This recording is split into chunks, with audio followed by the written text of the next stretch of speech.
வணக்கம் சார். வணக்கங்க. தமிழகத்துல தினந்தோறும் இந்த பாலியல் வன்கொடுமை, கொள்ளைன்ற சம்பந்தம் பாத்தீங்கன்னா செய்திகள் தினந்தோறும் வந்தவனமா இருக்குது.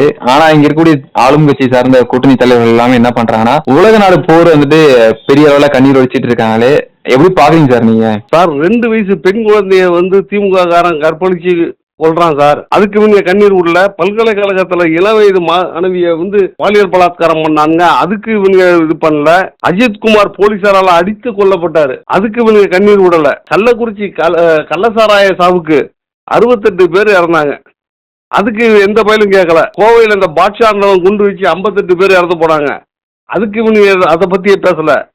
பகல்காம் தீவிரவாத தாக்குதலுக்கு அதுக்கு இவங்க எவனுமே கேட்கல. தமிழ்நாட்டில் பாத்தீங்கன்னா திமுக ஆட்சிக்கு வந்ததுக்கு அப்புறம் இளம் வயது பெண்கள் எத்தனை பெண்கள் பாலியல் பலாத்காரத்துக்கு உட்பட்டு கொல்லப்பட்டிருக்காங்க பாருங்க. உடுமலைப்பேட்டையில ஒரு பொண்ணு, அது என்ன ஆச்சுன்னே தெரியல, சாயந்தரம் 6:30 மணிக்கு 4:15 மணிக்கு வீட்டுக்கு வந்த பொண்ணு சாயந்தரம் 6:30 மணிக்கு வீட்டில் கழுத்தறுப்பட்டு போய் கிடக்கு. தாய் தகப்பன் வேலைக்கு போயிருக்காங்க. இதுவரையிலும் போலீஸ் அது யாரை கண்டுபிடிச்சாங்க என்ன எதுனே தெரியல. எனக்கு சம்மன் அனுப்புறாங்க கேட்கறதுக்கு. போலீஸ் என்ன செய்யுது என்ன எதுனே தெரியல. இவ்வளவு தூரம் இருக்கு. இவன் ஈரான் அதிபர் கொமேனி கொல்லப்பட்டதுக்கு இவனுங்க வருத்தம் தெரிவிக்கிறாங்களாம். இங்க போராட்டம் பண்றான். நீங்க எல்லாம் யாரா? நீங்க உள்ளூர் பிரச்சனைக்கு குரல் கொடுக்கறதுக்கு துப்புல உங்களுக்கு எல்லாம் உலக நாட்டு பிரச்சனைக்கு ஒப்பாரி வைக்கிறீங்க. எல்லாம் யாருங்க அவன்? எங்கதுங்க வந்தான்? அவன்லாம் நாட்டில் நடக்குது அந்த பிரச்சனைக்கு பார்க்க முடியல உங்களால?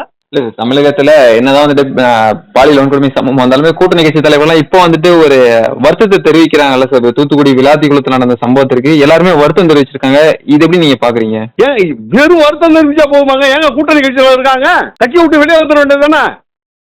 அவங்க சுயலாபத்துக்காக தானே கூட்டணி கட்சியில இருக்காங்க. வருத்தம் எல்லாம் தான் தெரிவிக்கிறான். ஊர்வலத்துல இறந்து போனவனுங்கெல்லாம் இங்க வருத்தம் தெரிவிச்சு போஸ்ட் ஓட்டுறான். முடிவு போயிடுமா? வருத்தம் தெரிவிச்சா அவன் குடும்பத்துக்கு நிவாரணம் வந்துருமா? இறந்து போனவங்க வந்துருவாங்களா? ஒரு பொண்ணை கெடுத்துருவாங்க. இவன் குடும்பத்துல இவன் அந்த அரசியல்வாதி இருக்கான்ல, இவன் குடும்பத்துல ஏதாவது ஒரு பொண்ணு பாதிக்கப்பட்டிருந்ததுன்னா இவனுக்கு அதோட அருமை தெரியும். எவன் பிள்ளையா தானே கெட்டு போகுது. இவனுக்கு என்ன இருக்கு? இது இந்த வரைக்கும் பாத்தீங்கன்னா தூத்துக்குடி விளாத்திக்குளம் நடந்த சம்பவம் கடந்து கிட்டத்தட்ட ஒரு 3 நாட்கள கடந்திருக்கு. இருந்தாலும் குற்றவாளிகள் இன்னும் கைது செய்யவில்லை. எப்படி நீங்க பாக்குறீங்க சார்? எப்படி சார் கைது பண்ணுவாங்க? போலீஸ் தான் அவங்களோட கைப்பாவையா இருக்காங்களா? சும்மா பேருக்கு ராம்கே வாஸ்தேக்கு ஒரு கேஸை போட்டு கொண்டு போறாங்க. அதுக்கு ஜட்ஜி ஜாமீன் கொடுத்துட்றாங்க. சரியா போயிடுச்சு. யாரு சார் நாட்டை பத்தி கவலைப்படுறா? இவங்கெல்லாம் இந்த தேசத்துக்காக என்ன பண்ணாங்க? உங்க குடும்பத்துல யாரு என்ன பண்ணிருக்காங்க சொல்லுங்க பாப்போம். எதுவுமே அதை பத்தியே பேச மாட்டாங்க. இங்க இருக்க அரசியல்வாதி எல்லாம் இங்க இருக்க இதை வச்சுதான் இது அரசியல் நடத்திட்டு இருக்காங்க. காசு சம்பாதிக்கிறதுக்கு வழி.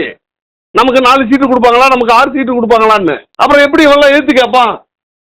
இவன் குடும்பத்துல இவன் பொண்ணு பாதிக்கப்பட்டிருந்ததுன்னா கேட்பான். இப்போ சமீபத்துல மதுரையில பாத்தீங்கன்னா இந்துத்துவம் இந்து தேசியத்திற்கு எதிரான பசும்பொன் முத்துராமலிங்க தேவரின் ஆன்மீகமும் அரசியலும் சொல்லிட்டு ஒரு நிகழ்ச்சி நடந்திருக்கு. இதுல வைகோ அவர் சிறப்புரை ஆற்றிருக்காரு. உங்க கருத்து என்ன சார்? சார், பசும்பொன் முத்துராமலிங்க தேவர் ஐயாவை பத்தி பேசுறதுக்கு வைகோ இல்ல, யாருக்குமே அருகதை இல்லாத நாய்ங்க சார் இவனுங்க. எப்படி சார் அவரை பத்தி இவன் பேசலாம்? இந்து தேசியத்திற்கு எதிரான பசும்பொன் முத்துராமலிங்க தேவரின் ஆன்மீகமும் அரசியல்ன்றான். இவங்களுக்கு என்ன சார் யோகிதை இருக்கு இவங்களுக்கு? அதுல பாத்தீங்கன்னாக்கா வல்லாளம் தேவனா, அவன் கள்ளர் நாடு அறக்கட்டளையான், வக்கீல் பசும்பொன் பாண்டியனா. என்னங்கடாது? நீங்களாம் முக்குளத்தோர் இல்லையா? முக்குளத்தோர் ஐயா பேரை வச்சு பசும்பொன் முத்துராமலிங்க தேவர் ஐயா பேரை வச்சு 40 பேர் கட்சி நடத்துறான். ஒருத்தனுக்கு கூட சூடு சொல்றதா இல்ல. இவெல்லாம் எங்க போனான்? அந்த புலிப்படன்னு ஒருத்தன் வச்சிருந்தான லொடுக்கு பாண்டி கருணாசு இன்னைக்கு போய் திமுக சேர்ந்திருக்கானே. அப்படின்னு சொல்றதா இல்ல. ஏன்னா முக்குளத்தோர்ல இருக்கீங்களா இவ்வளவு பேரு தலைவர்னு யாராவது எழுத்து கேட்டீங்களா? அவர் ஐயாவை பத்தி பேசுறதுக்கு வைகோக்கு என்னதான் அருகதை இருக்கு? இவனுக்கு தான் அருகதை இருக்கு. அவர் யாரா? அவரு தேசியமும் தெய்வீகமும் தான் அவரு. அவரை பத்தி பேச ஒரு பயிலுக்கு அருகதை கிடையாது. அந்த காலத்திலே மதுரை மீனாட்சி அம்மனை பத்தி பேசினாருன்னு சொல்லி அண்ணாபுரையை ஓட விட்டவர் அவரு. அவரோட சொத்து எல்லாத்தையும் இன்னைக்கு பொதுமக்களுக்காக பல கிராமத்தை கொடுத்தவரு. உங்களுக்கு எல்லாம் என்னடா இருக்கு அருகதை ஐயாவை பத்தி பேசுறதுக்கு? முக்குளத்தோர் சமுதாயம் என்ன பண்ணுதுன்னு தெரியலங்க.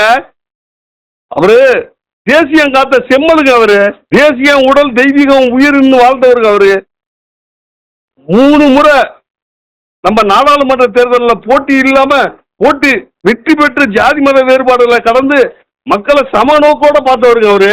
அவரை போய் பேசுறது இந்த வைகோவுக்கு என்ன இருக்கு? கட்சி மாதிரி வைகோவுக்காக எத்தனை பேர் உயிரை விட்டான். இன்னைக்கு கருணாநிதியை பத்தி அவர் அந்த வேலை தொழில் பண்ணிருக்கலாமே. மு.க. ஸ்டாலினுக்கு ஒண்ணுமே தெரியாது, அவர் ஒரு பொருட்டே இல்ல. நீ உன் பையனை கொண்டு வர்றதுக்காக எத்தனை பேர் உனக்காக இது பண்ணானுங்க. நீயே மு.க. ஸ்டாலினை எதிர்த்துதான் நீ வந்தவன். நீயே தேவரையாவை பேசுறதுக்கு வைகோ இல்லைங்க, எந்த நாய்க்குமே இருக்கிறத கிடையாதுங்க. அவரை பத்தி கீழ்த்தரமா எவங்க பேச முடியும்? நாக்கு அறுபட்டு போவாங்க.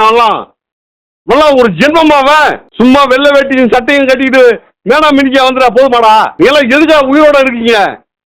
நீங்களாம் ஒரு ஜென்மன்னு வாழ்ந்துக்கிட்டு எவன் எந்த கட்சியில பொட்டி கொடுப்பான், எந்த இதுல கூட்டணி சேரலாம் அலையிற.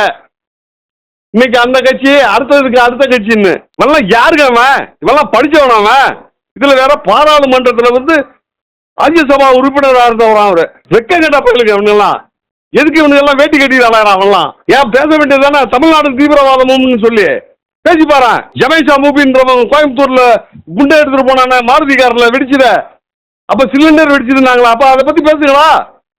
ஒரு பையன் பேச மாட்டீங்களா? அன்னைக்கெல்லாம் எங்கடா போனீங்க? எல்லாம் பேச வந்துடாங்க.